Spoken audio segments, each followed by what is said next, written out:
Just Keep Buying by Nick Maggiulli. Summary from 4-Minute Books. Written by Nicholas Goka and read to you by Andy Mayes.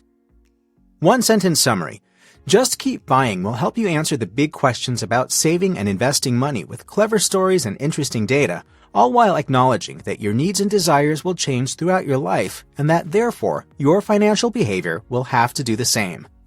Favorite quote from the author. To build wealth, it didn't matter when you bought U.S. stocks, just that you bought them and kept buying them. It didn't matter if you were in a bull market or a bear market. All that mattered was that you kept buying. Nick Maggiulli. In The End of Average, Todd Rose describes one of the U.S. Air Force's biggest blunders. In 1950, they called in over 4,000 pilots to take some 140 measurements of each of them. The goal? Design the perfect jet cockpit. Then they went to work using the averages of all the measurements they had taken, which resulted in a cockpit that was unusable. Since no pilot fit the average on all data points, literally not a single pilot managed to get into the new cockpit. That day, the U.S. Air Force learned that the average person doesn't exist, and neither does the average financial advice. If our bodies are this diverse, what about our relationships with money? According to Nick Maggiulli, the variety is endless, and that's why one-size-fits-all finance tips don't work. In Just Keep Buying, Maggiulli takes a different approach. Using observations from nature and scientific data, he shows us that we must adjust our financial behavior over time. Here are 3 lessons from the book that'll help you answer your money questions in new ways again and again. 1. Instead of saving a fixed percentage of your income, save more when you earn more and less when you make less. 2.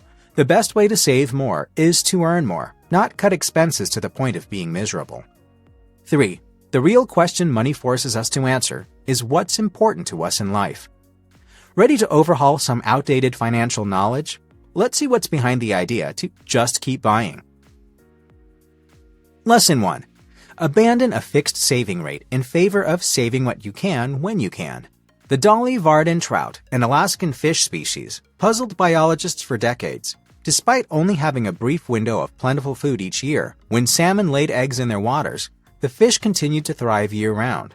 How did they do it?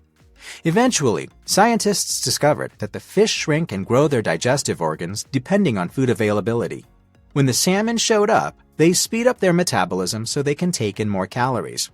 Then, when the other fish leave, they slow down digestion. This way, they get by with much less food throughout the remainder of the year. The lesson here, according to Maggiulli, is that you should save what you can when you can. Relying on a fixed prescribed savings rate is nonsense. For starters, poorer people have much less room to save. If your entire income goes to rent and food, just take away 10% won't help. But even richer folks find their income varying drastically over time. Personally, my income in 2020 was twice as high as in 2021. I couldn't possibly have saved the same amount in both years. Instead of obsessing over some fixed savings rate and then feeling bad when you don't hit it, try adjusting.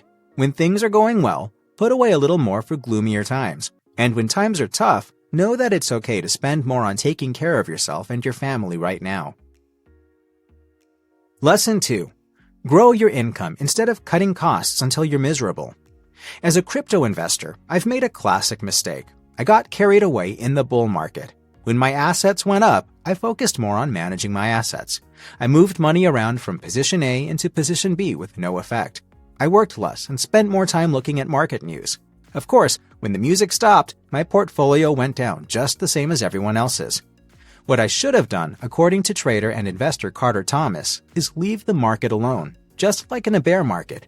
Had I focused more on work, my portfolio would have behaved almost identically, but I might have doubled my income. Chances are, your biggest lever to save more is to earn more, not spend less. If you earn $3,000 per month and spend $2,000 per month, even if you cut your spending in half, your savings only double. But what if you learn how to make $10,000 per month? You could quadruple your savings and still spend the same money. Most people cut costs until they're miserable, but that's not a sustainable path to retirement. What good is it if you only got there by being stressed out for 30 years? Instead, grow your income, Maggiulli suggests, and of course one way to do so is to just keep buying. Continuing to buy broad stock market ETFs that will lead to a portfolio income over time. Your saving potential is limited, but your capacity to make more money is nearly infinite. Focus on growing your income. Now, before we get into lesson number 3, if you want to learn even more about money and build better financial habits, you should download our free list of the 14 best finance books of all time. After summarizing over 1,000 books, we've curated these 14 top titles in a beautifully designed, easily skimmable PDF. It will help you pick your next great read about money, wealth, and investing. Just enter your email using the link below this video, confirm in your inbox, and we'll instantly send you the list, free of charge. Alright, let's dive into lesson number 3. Lesson 3. Money's real challenge to us is figuring out our priorities in life. One reason we're also stressed out about money is that financial advice everywhere makes us feel guilty about spending it. Be a diligent saver. Remember your retirement. While these tips are well-intended, their constant presence has led to a culture in which we're always anxious about money. Maggiulli quotes a Gallup poll showing that if we're too stressed about saving money, that stress actually outweighs the benefits we gain from the savings. Where is the line between saving responsibly and diminishing your quality of life? That's the question you must answer. In essence, the true challenge money poses to us is not how much to save and how much to spend. It's figuring out what's most important to us so that we can direct the right amounts of money to the right causes at the right time. That's a big, daunting issue, and that's why money is such a complex topic. According to Maggiulli, Daniel Pink's book Drive is a good place to start. The book suggests that autonomy, mastery, and purpose are drivers of long-term satisfaction. As such, every dollar we spend towards those ends, even our daily latte, can contribute to our well-being. Don't fret about your dollars. Trust yourself. Do the best you can, and when all else fails, just keep buying. Hey, this is Nick, the founder of 4-Minute Books, and if you feel a little bit better equipped to handle your money after watching this video, then you should watch this next one, where we share even more tips and tricks on how to grow your money, invest wisely, and hopefully retire young. Click on through and let's learn how to earn the big bucks.